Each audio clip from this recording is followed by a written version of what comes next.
So now Himadri speciality chemical limited, अब देखिए 244.60, ये आपका यहाँ पर पूरे दिन कुछ भी नहीं हुआ, लेकिन लास्ट 3 बजे से एक एक्शन बना और 3 बजे के टाइम इसने रिकवरी दिखाई और यहाँ पर जो है हाईएस्ट ग्रीन लेवल में गया, ग्रीन की ओर गया।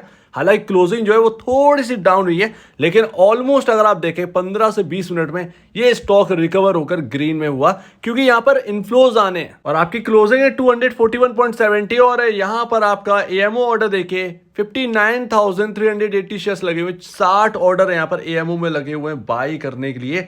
तो ये एक अच्छी न्यूज है, लेकिन यहां पर ये प्राइस एक्शन मत देखिए, प्राइस एक्शन मत देखिए, यहां पर आप एफटीएससी का जो इंक्लूजन हुआ है उसको जरा समझिए। कल फिट्जी का यहां पर जो है आपका एक रीबैलेंसिंग होनी थी और यहां पर खबर आई और यहां पर ऑल कैप इंडेक्स के अंदर हिमाद्री स्पेशलिटी के साथ कई और शेयर्स भी शामिल हैं जिनको इंक्लूजन मिला है एफटीएससी ऑल कैप इंडेक्स के अंदर। तो देखिए एफटीएससी के अंदर जगह बना लिए हिमाद्री स्पेशलिटी केमिकल लिमिटेड, ये बहुत बड़ी बात है, इसको जरा समझने की कोशिश करिए।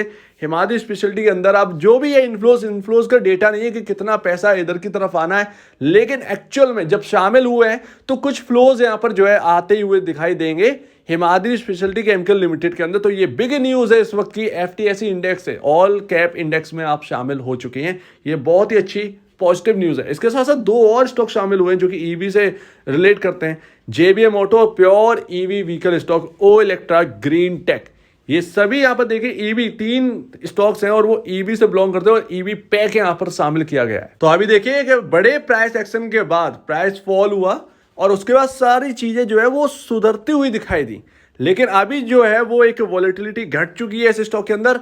अब आप ये समझिए एफटीएससी ऑल कैप इंडेक्स में जब शामिल हुए, जो न्यूज आई है वो आई है आपका 200 रुपए के ऊपर जब ये स्टॉक है, तो ये एक बहुत अच्छी और पॉजिटिव न्यूज है आपके लिए। आप ये समझिए एफटीएससी यहाँ पर इन्फ्लुएंस यहाँ पर लेकर आएगा, कुछ भी फ्लो जितना भी हो, 20 करोड़ 30 करोड़ 40 करोड़ जो भी आपको यहाँ पर देखने को मिले, लेकिन वो आएगा आपका 200 रुपए के भाव के ऊपर। इनकी एंट्री आपकी 200 रुपए के भाव के ऊपर होने वाली है, तो ये आपके लिए एक बिग पॉजिटिव न्यूज है कि एफटीएससी आपका निवेश लाएगा 200 रुपए के भाव के ऊपर, और ये आपको एक वजनदार खबर है आपके लिए, तो इस बात को आप समझिए। और अभी पी रेशियो में वापस उछाल देखने को मिला है 39.86। देखिए मेरे पास एक बिगेस्ट एग्जांपल है आपके लिए, जो कि आपका कॉम्पिटिटर बन चुका है, बिगेस्ट कॉम्पिटिटर है और इसके ऊपर पैसा इतना झोंका जा रहा है इस कॉम्पिटिटर के लिए कि आप सोच नहीं सकते। वो मैं आपको बताऊंगा और कंपैरिजन करके देखिए, उससे आपको समझ में आएगा कि केमिकल स्टॉक्स में कितना बड़ा यहां पर जो कंफ्यूजन क्रिएट कर सकते हैं ये पी रेशियोज। जी हाँ, आप समझ नहीं पाएंगे, इवन मुझे समझ में नहीं आया कि हर स्टॉक की जो एक वैल्यूएशन है वो अपने इंडस्ट्री पी से ऊपर चल रहे हैं और हर स्टॉक की अपनी एक अलग वैल्यूएशन है। तो ये आप समझिए, ये बहुत बड़ा एक कंफ्यूजन क्रिएट करता है। आपको आईटी में इतना नहीं देखने को मिलता, आपको बाकी वगैरह वगैरह में नहीं, लेकिन केमिकल सेक्टर में आपको ये सारी चीजें देखने को मिलती हैं। और अभी आप कहेंगे कि ये सभी आपके कॉम्पिटिटर हैं क्या? नहीं, इन सबके डिफरेंट वर्क, हर कंपनी का डिफरेंट वर्क है। अब मेरे पास वो स्लाइड नहीं है, अदरवाइज मैं दिखाता कि आपका यहाँ पर जो है ईवी के अंदर कितना फोकस किया जा रहा है।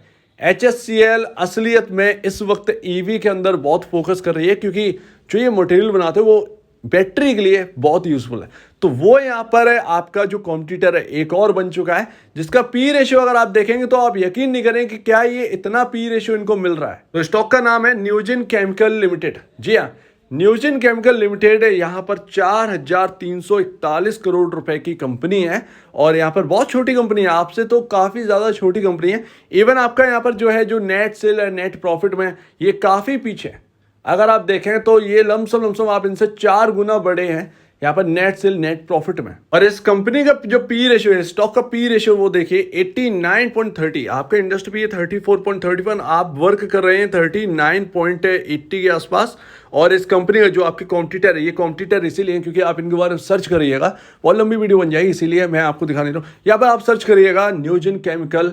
जापान के अंदर कई कंपनियों के साथ इन्होंने पार्टनरशिप कर रखी है ईवी का जो बैटरी का जो मटेरियल वो यहाँ पर जो है सप्लाई करने के लिए। तो इन्होंने अपनी कैपेसिटी भी लगाई है, बहुत बड़ी कैपेसिटी है जो कि यहाँ पर इनकी तरफ से यहाँ पर लगाई गई है, तो वो यहाँ पर बहुत ही इंपॉर्टेंट है। ये कंपनी भी इसी वजह से जानी जा रही है, ईवी बैटरीज के लिए जो आपका जो केमिकल यूज होना है वो यहाँ पर ये सप्लाई करते हुए नजर आएंगे। तो ये है, इतना बड़ा डिफरेंस है। आप देखिएगा 89.30 पर स्टॉक का भाव आप देखिए 1700-1800 के आसपास का है इस स्टॉक का।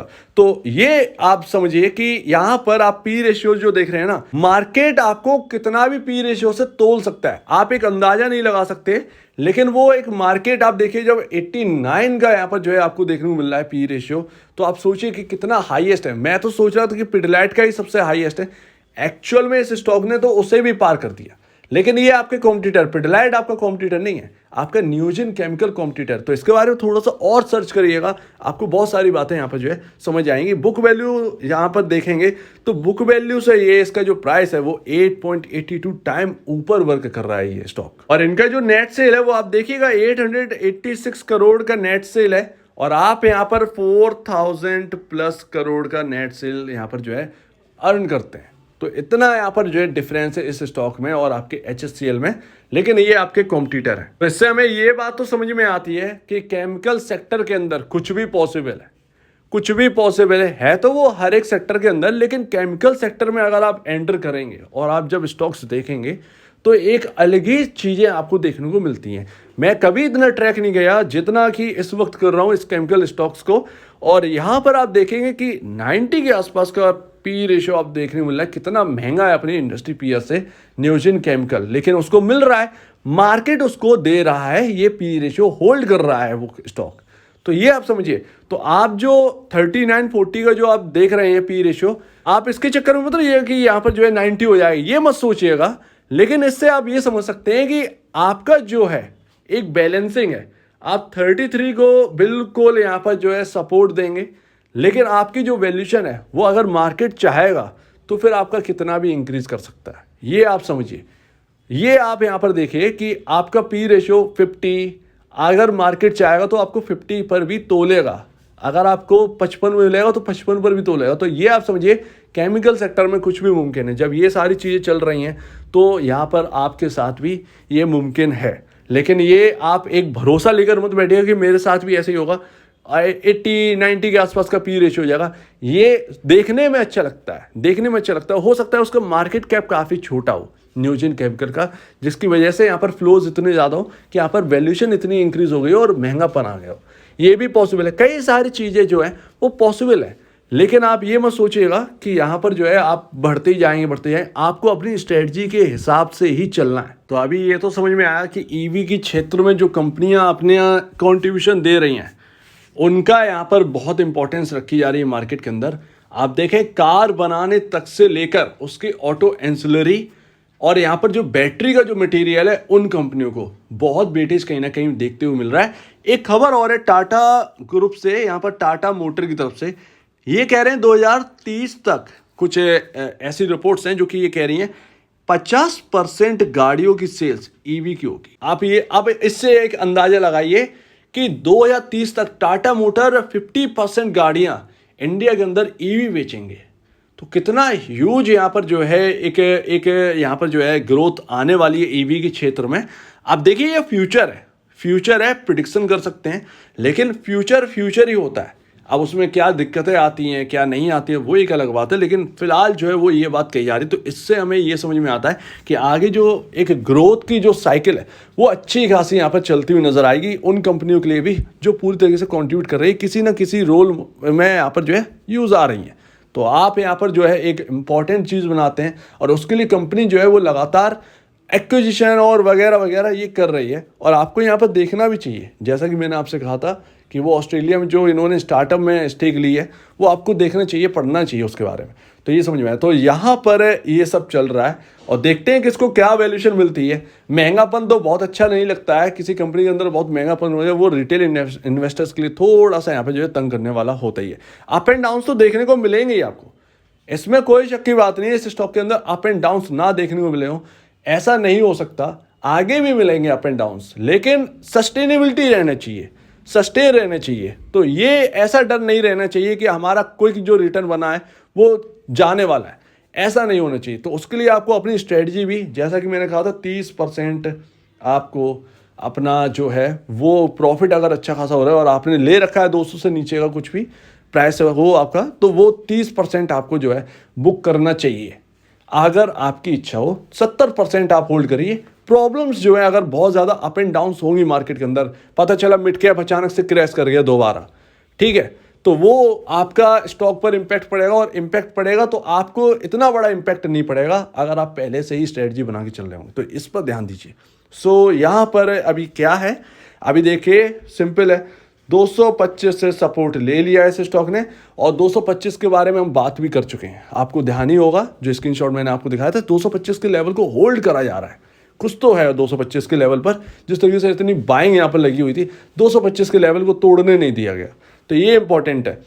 फिलहाल जो है वो ऊपर से सेलिंग आई है, निचले लेवल में बंद हुआ है, लेकिन लास्ट टाइम पर एक अच्छी खासी खरीदारी आई है HSCL के अंदर, तो इसको इग्नोर नहीं कर सकते। तो ये हम देखेंगे 250 के ऊपर चलने दिए, और यहाँ पर हम देखेंगे तो अपने स्ट्रेटजी बनाइए, जहाँ पर भी आए ये स्टॉक 200 300 प्लस यहाँ पर जितना भी जाए, लेकिन आप अपनी स्ट्रेटजी पर कायम रहिए। मार्केट का यहाँ पर जो है थोड़ा सा कहीं ना कहीं महंगापन तो है ही, वो आपको टैकल करना पड़ेगा। आपको किस वक्त करना पड़ेगा ये किसी को नहीं पता, तो इसके लिए अपनी स्ट्रेटजी तैयार रखिए।